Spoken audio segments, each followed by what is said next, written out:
Don't just live for tomorrow, or just live in yesterday. Just be glad for all you have that's in today. And though you've come through many obstacles. Hey everyone, Connie here, and welcome to my blind reaction to Villainous, episodes 4, 5, and 6. Because after a week's break, we are back, but we're also finishing this off. I had stated that once One Piece came back, we would be just marathoning through the rest of these, because that was kind of the reason why I chose Villainous in the first place, to replace One Piece for the time. Since One Piece was on this forced hiatus due to the hacking incident,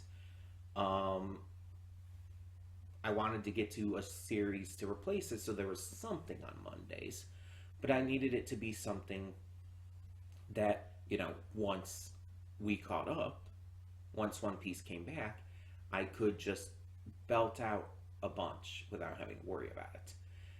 And Villainous was perfect for that, because the episodes are short, and there's only 6 of them total, so makes it pretty easy.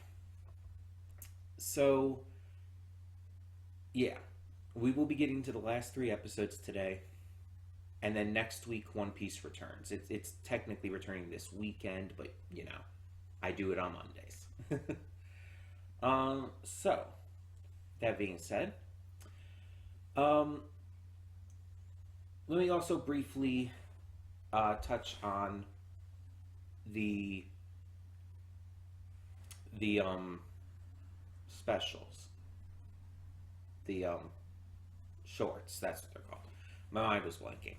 Sorry, I haven't been up for long. These shorts, I was debating whether or not to do them, and I think I've decided to do them. But those won't be coming in this video. I will be making a separate video for those, and getting to those separately. It might be today, it might not be. I don't know. I'm not going to promise anything. You'll obviously see when they come up, though. It'll be sometime this week, for sure. But that'll be its own separate video, and hopefully we end up enjoying those as well. So let's talk about what happened last time. Last time we got our Lucha Libre episode, and it was pretty fantastic. It was my favorite episode so far. We had the Black Hat organization taking on this mission because this woman contacted them about this masked wrestler who she wanted them to stop. And it's found out that the mask that he was wearing was literally a spirit that was possessing anyone who would wear the mask. After Dementia pulls it off of him during their match, she ends up getting possessed and uses the opportunity to beat up Flug a little bit.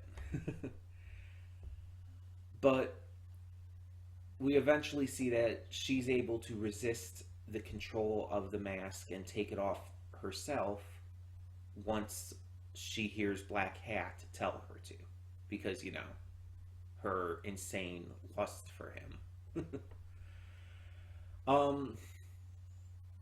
You may have seen that I've clearly been a really big fan of that episode,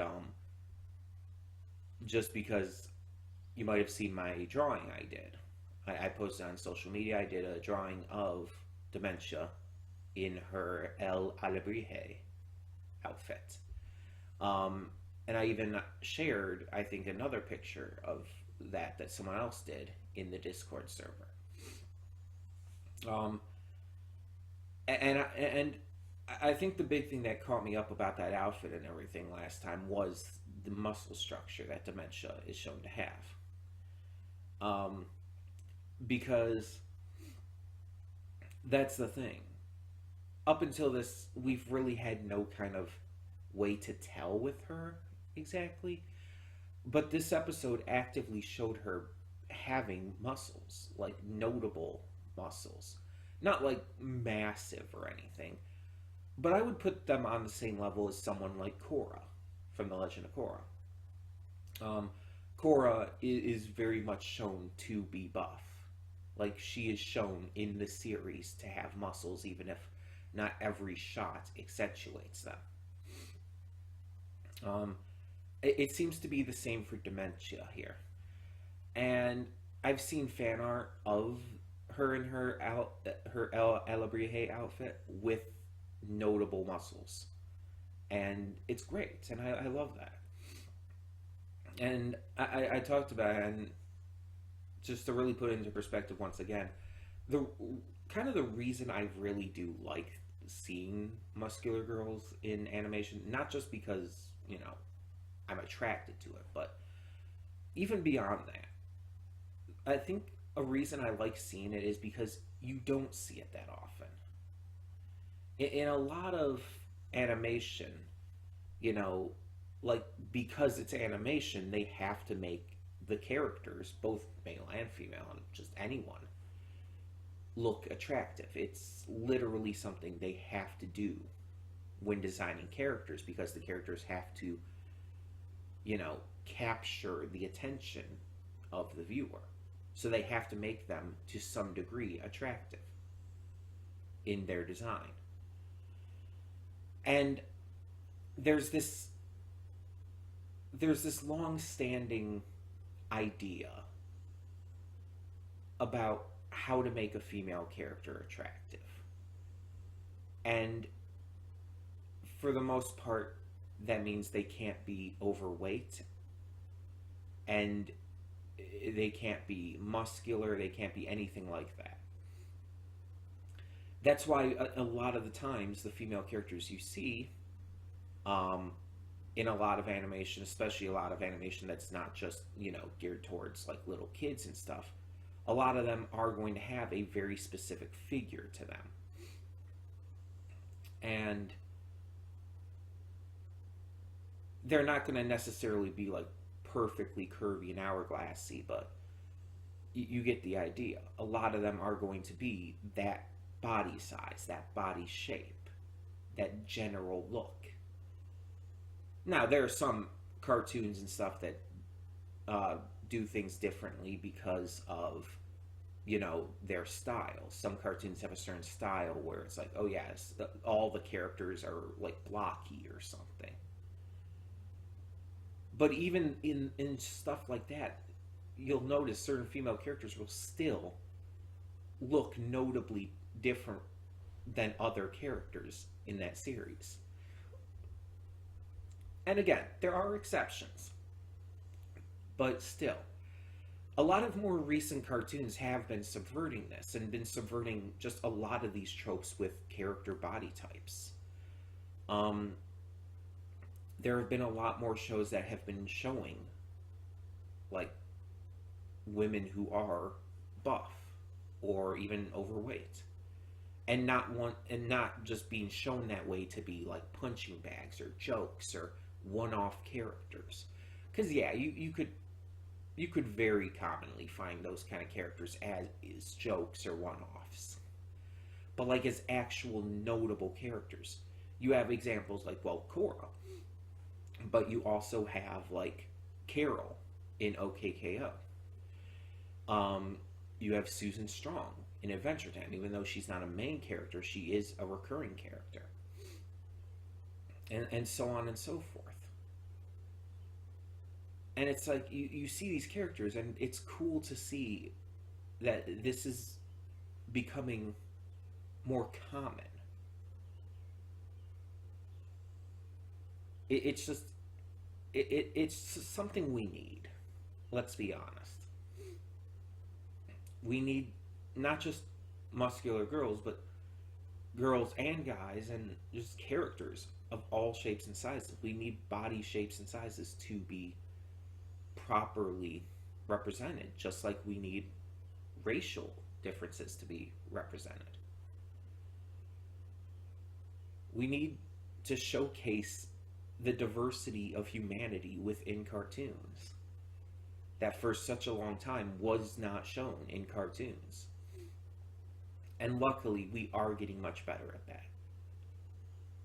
She-Ra was a huge, huge example of that, of showing diversity in character designs. And honestly, it was phenomenal for that. That was, I mean, She-Ra was phenomenal for a lot of reasons, but that was definitely one of its biggest strengths. Its character designs. It was definitely one of the best things about it, and that it's saying something for a series that is so good. And even Owl House is doing this. Like, you have characters of all shapes and sizes who, while a lot of them are not human, quote unquote, they're very much human-like.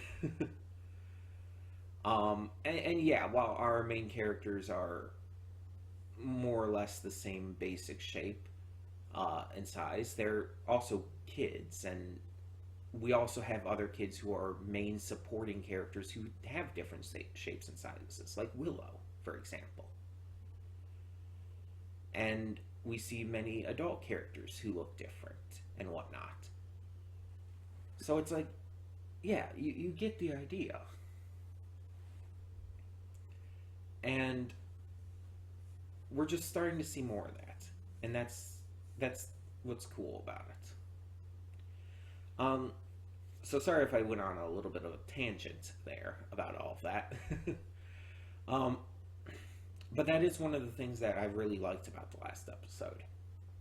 That we see that dementia is not just, the typical appearance for a character. I mean, outside, just how crazy she looks and everything, and is. That she actually does have some musculature to her. And we get to see that in full display in one of these episodes. Like, very much a full display. Because the episode makes very clear that, yeah, she has muscles. There's multiple shots of her flexing.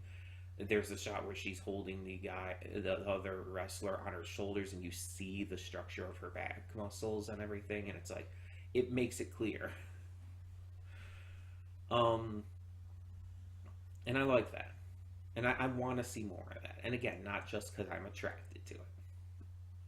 But I want to see more stuff like this in animation. Just as a fan, as an admirer of animation. I think it's something that we need to progressively work towards. So, with all of these episodes being disconnected, I don't know what to expect next. All I know is that we are coming up towards Miss Heed. And as I stated in the past, she is literally the reason I wanted to check out this series.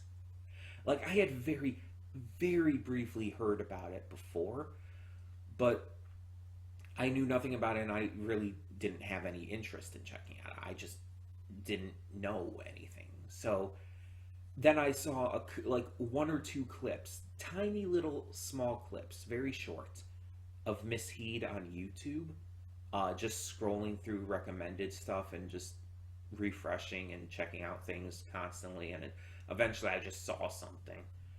And it was like super short, like probably like 10 seconds at most. And I saw that that one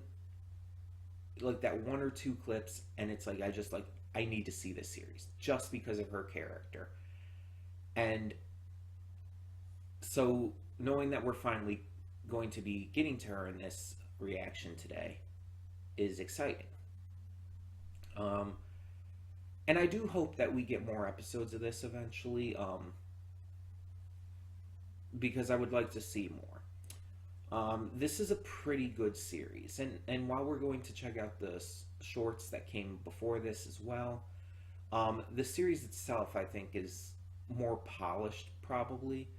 I haven't seen the shorts, so I can't say, but I assume so, since the series came after. It's probably a lot more polished, a lot more complete. And I really do want to see where they can take this. Um, but either way, I just hope that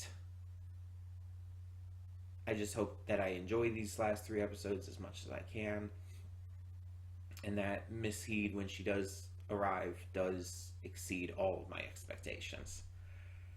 Um, so yeah, I'm very, very interested to see how this continues.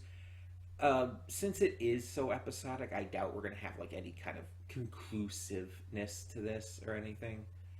It's just gonna be very much three more separate stories for these characters. Excuse me. Oh, and I did check out the English version because the English is actually the original. I think I mentioned that before, that it was originally made in English with the English voicing, and that the Spanish is actually the dub technically for this series, which is interesting because this was actually made in Mexico, but they chose to make it an English language series, which is fine. Um, but I checked out the English version because the first episode is on YouTube for free in the English. I don't like it. I don't like the voices, and I don't think the voice acting is all that great. And it's nothing against the voice actors themselves. I don't know if they're not as, versed in voice acting. And maybe it gets better as the episodes progress. I don't know, because I've only heard from that first episode, but I wasn't, I couldn't get into it. And it's not even that because I heard the Spanish first. It's not even that kind of bias with that. I don't think that they're fitting. Like, Dementia, for example, doesn't sound crazy.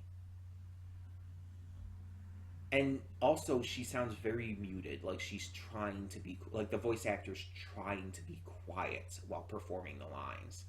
And it's just like, it doesn't work. I don't like Flug's voice. Black Cat's is fine, but the actual performance I wasn't a fan of. I just felt like there was I just felt like it could have been refined a little more. Um, it's just, I don't know. I just didn't like the English as much. Um, there were just too many issues I found with it personally. Um, and again, it wasn't even the bias of having heard the Spanish first, because there's been plenty of series where I've checked out a series in one language first and ended up preferring it in the other language. Um, One Piece is actually an example of that. um, because the first time I ever checked out One Piece was with the 4Kids dub. When I was a kid, when that first started airing and stuff. So I heard dub voices for these characters before I ever heard the original Japanese.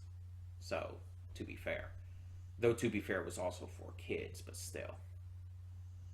Anyways. Yeah, I just wanted to mention that as well. That it's like, I'm glad I chose to react to the Spanish, and either way, I mean, that's what I ended up finding. Because I had a hell of a time even finding these episodes in the first place to find online, because the site I use doesn't have them. Um, but yeah. So, anywho, we're just gonna get this started. These last three episodes of Villainous, and like I said, next week we will get to the return of One Piece. So, let's do it. When the screen fades black, pause this redirect and go to the description below. Follow the link to the reaction, and after you watch it, come back here to the redirect and resume play. Because after it fades to black, then it fades back in. Everything from that point forward will be my afterthoughts and will contain spoilers to the episodes. So, that being said, thank you so much for tuning in, and I will see you at the reaction. And we are back, and we'll begin with spoilers in 3, 2, 1, now. So,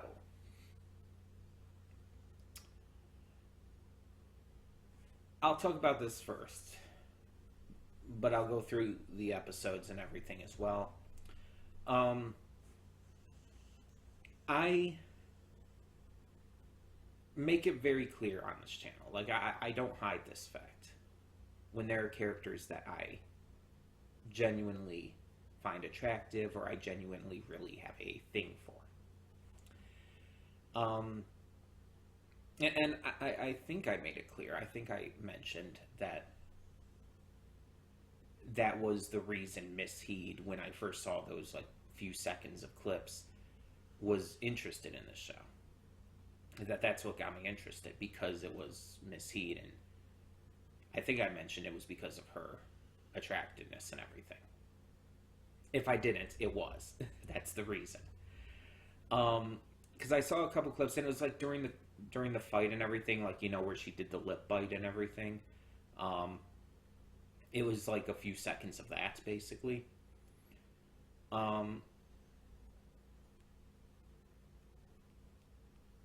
I try on this channel to hold myself in on that stuff, to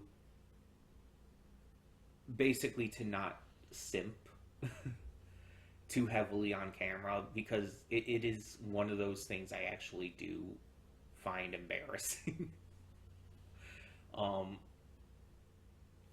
Just those moments where it's like, I try to hold it in whenever I'm watching something and there's a character who I very obviously have a thing for. I failed this time. I don't know if this is... I don't remember if this is the only time I've actually, like, really failed to hold that in. But, like, I embarrassed myself in that reaction. Wow. Like...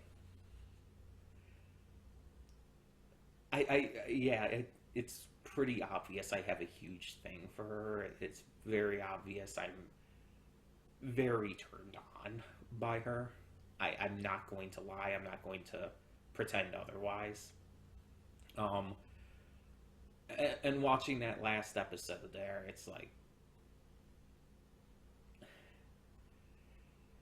It's like there's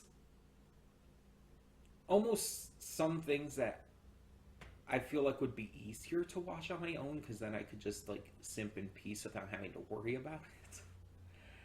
But it's like, oh my gosh, watching this episode, I was, especially after I embarrassed myself like that at just the very beginning of the episode, I was, like, trying to really hold myself back.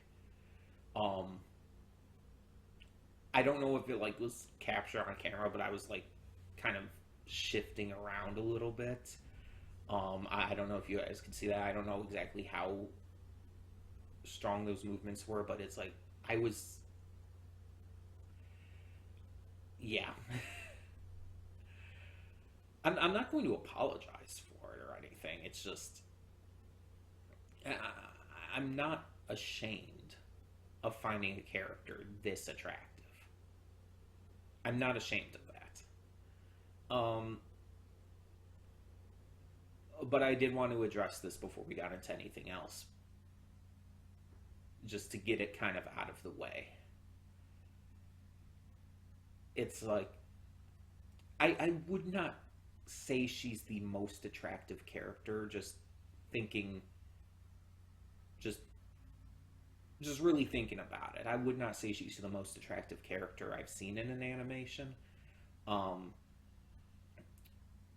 But she's very much up there for me. And I think because of her flirty nature and everything, I think that kind of pushes it over the edge for me.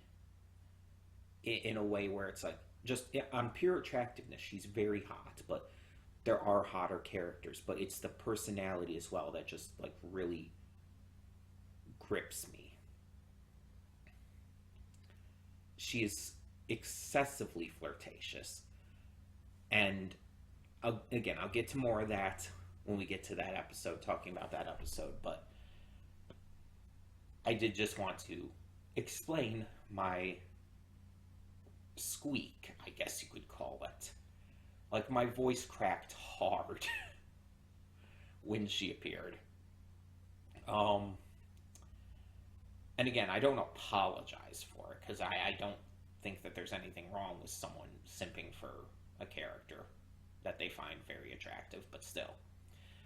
So let's talk about these episodes in order, though. So we will get back to Miss Heed.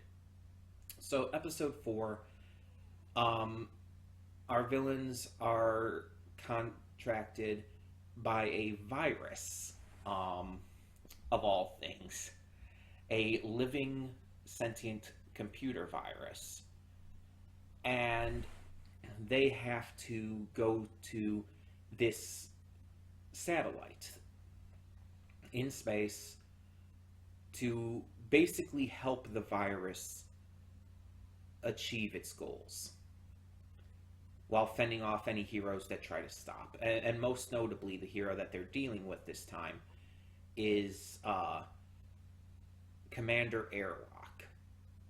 Commander Airlock is this female militant superhero who, just like all the other heroes we've seen, has this very warped perception of heroics. Again, this is one of those series where the heroes do not have this kind of virtue that you would expect. It's a series like The Boys in that regard. She's very militant, but she's also, like, she's a bully. And we see that in action when she's talking to the board of the network, we find out, at the beginning of the episode. And she literally steals this dude's money. His wallet, his watch, all under the guise of, like, oh, you got to do a good deed right now. He's like, I can give to charity. It's like, okay, give me your watch. Give me your wallet too. She's robbing him. Blatantly. It's like, come on. But yeah, we see later on, she also has a very short temper. Because we see when she does get into the satellite and starts to take on the Black Hat organization, she gets very frustrated with them very quickly. And she also has some reactions I don't think we've seen from really anyone else when reacting to them. Like, she's fighting dementia at first, and then, like, she locks her in the room, and then she sees her face. It's like, wait, you're human? Like, and it's like, dementia is not exactly human. I do know that she is a experiment. I do know that. I guess you could say, like, an artificial human. So it's like, sort of, but also not. And then she, when she sees Flug for a second, it's like, wait, you're wearing a paper bag on your head? Why are you... I love that. I love that she's reacting in this way to them. And then and when she sees 505, it's like, what the fuck are you? She's just so done with all of this. And it's like, that's genuinely a funny idea. That none of the other heroes we've seen have questioned this at all. And then she's the first one who's actually questioning their appearances and everything. I think that's really funny. But we see that they're, like, just getting the better of her. So she basically takes it to an insane level, blows a hole in the hull of the satellite, and in the end, she's basically being saved by them, ironically enough. But she has to choose whether, okay, I stay here and be saved by them, or I go into the deep of space. And she chooses space. She literally chooses death over them. Which is, like, I get the joke, they're annoying and everything. It's like, just, but seriously? Like, girl. And we actually see, she dies. We don't see the alien bite her head off, but we see it about to happen. She's just given up and allows it to happen. Again, though, as I said in the reaction, what is with this show and killing off characters? Like, this is a show that's on Cartoon Network and Cartoon Network Latin America, and it's like, And it's so blatantly killing characters. Dementia, she ate the one guy in the first episode, Sunblast. And now this hero is eaten by an alien. Again, what is with this show of killing off characters, but also what is with it and having characters get eaten alive? Like, Jesus. It's kind of dark. But yeah. And so we find out, though, that the virus, that its big grand plan was to leak the final episode of the show that Dr. Flug likes. And Flug, of course, he still has to do his job and help out. And so when he goes at home afterwards and is going to watch the final episode, he ends up getting spoiled because the virus just pops on the screen and spoils everything for everyone. And it's like, I love the joke there, but I also do feel bad for Dr. Flug having like been spoiled on stuff and being so against spoilers. I enjoyed it though. The second of these two episodes, episode 5, was BH's Bizarre Bad Venture. And it's funny it's called that because it actually had a like legitimate JoJo reference in it. Based upon the entire Jotaro versus Dio fight. So in this one, Flug, Dementia, and 505 decide to find out who these people are who are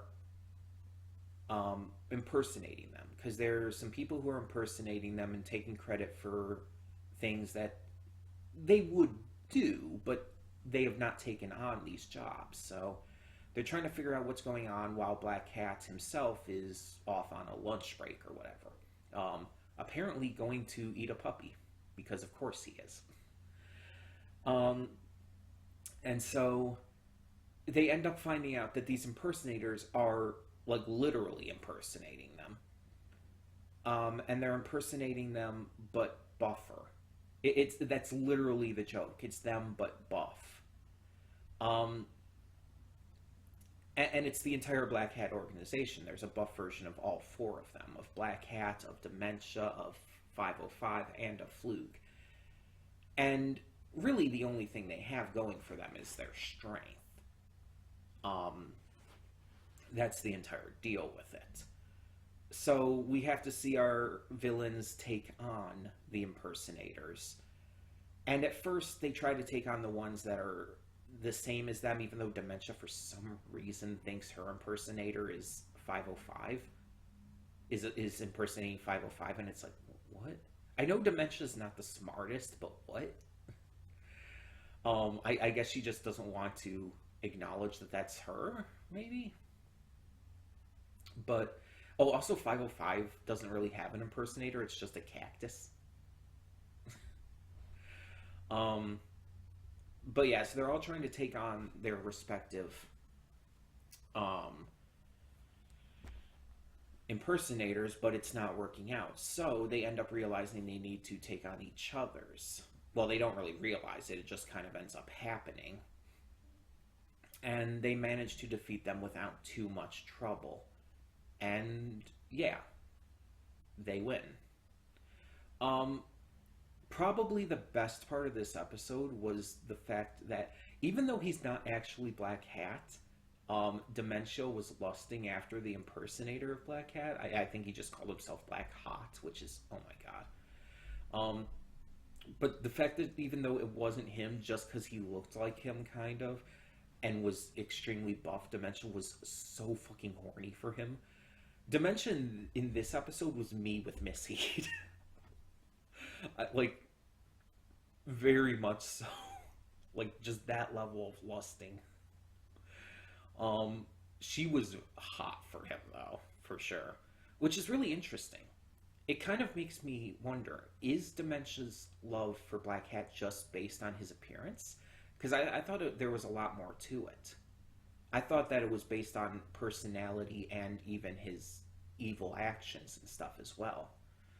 Um, but it might just be based on appearance.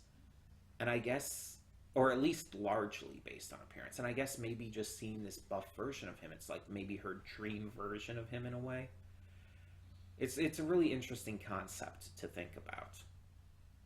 But of course, we have to talk about the Heatest Heart, the final episode of the series so far. And yeah, I think very clearly my favorite.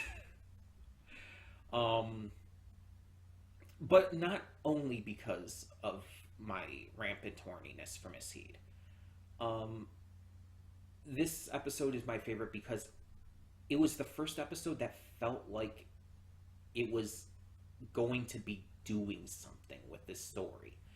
Like, all the other episodes were entirely separate from each other. They were all their own thing. This one actually felt like it was part of an ongoing narrative that they were starting. That they were starting an ongoing narrative, that this was going to actually be a thing going forward, that was going to be explored more. It felt important. Unlike the other episodes, which were just, basically slice of life, this one felt important. It felt relevant to the overall series. And that's really interesting, because it gave some really huge development to Flug. We find out that Flug was a part of this training school. We don't know all the details about it. But we do later find out that also within this school was Miss Heed, as well as another hero. Which makes me wonder, was this school for heroes? I thought like Flug said it was like Black Hat's Academy or something. Or were Miss Heed and this other hero originally training to be villains? That would kind of track almost with how these heroes act in this world. I'm genuinely very interested in that, and I hope that this series does continue just so we can find out more.